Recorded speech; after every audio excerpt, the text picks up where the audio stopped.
நீதிமொழிகள் 3ஆம் அதிகாரம் 33ஆம் வசனம். துன்மார்க்கனுடைய வீட்டில் கர்த்தரின் சாபம் இருக்கிறது, நீதிமான்களுடைய வாசஸ்தலத்தையோ அவர் ஆசீர்வதிக்கிறார். ஹல்லேலூயா.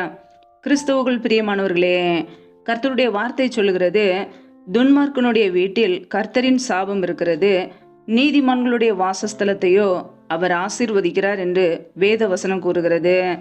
ஆம் பிரியமானவர்களே, நம்முடைய குடும்பத்தை கர்த்தர் ஆசீர்வதிக்க வேண்டுமென்றால், நம்முடைய வீட்டை கர்த்தர் ஆசீர்வதிக்க வேண்டுமென்றால், நம் தேவனுக்கு பிரியமுள்ள ஒரு வாழ்க்கை வாழ வேண்டும், நீதிமானாய் வாழ வேண்டும். ஹல்லேலூயா. வேத வசனம் இப்படியாக கூறுகிறது, நீதிமானுடைய வாய் ஞானத்தை உரைத்து அவனுடைய நாவு நியாயத்தை பேசும், அவனுடைய தேவன் அருளிய வேதம் அவன் இருதயத்தில் இருக்கிறது, அவன் நடைகளில் ஒன்றும் பிசகுவதில்லை என்று வசனம் சொல்கிறது.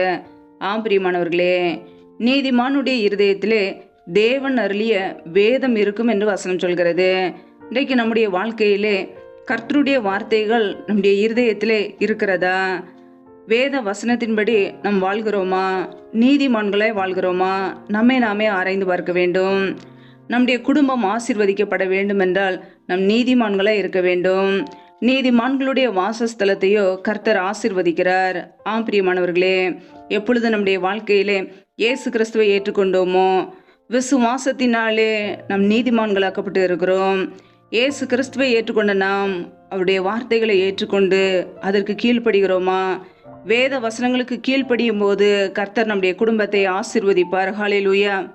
வேதத்தில் நாம் வாசிக்கிறோம், எசேக்கியேல் 18ஆம் அதிகாரம் 9ஆம் வசனத்திலே, என் கட்டளைகளின்படி நடந்து என் நியாயங்களை கை கொண்டு உண்மையாய் இருப்பானாயில் அவனே நீதிமான் என்று கர்த்தர் சொல்கிறார்.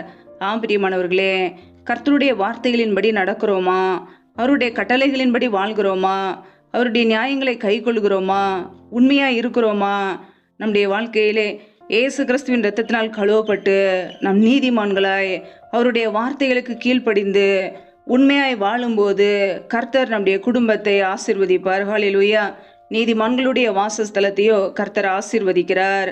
ஆம் பிரியமானவர்களே, இன்றைக்கு நம்முடைய வாழ்க்கையிலே நம் நீதிமான்களாய் வாழ்கிறோமா, அல்லது தேவனுடைய வார்த்தையை விட்டு விலகி துன்மார்க்கமாய் வாழ்கிறோமா?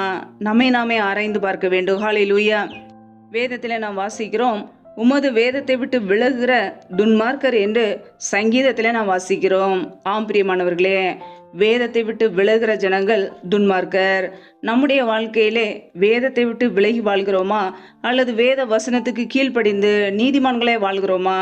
நாம் நீதிமான்களை வாழும்போது நம்முடைய வாசஸ்தலத்தை கர்த்தர் ஆசீர்வதிக்கிறார்.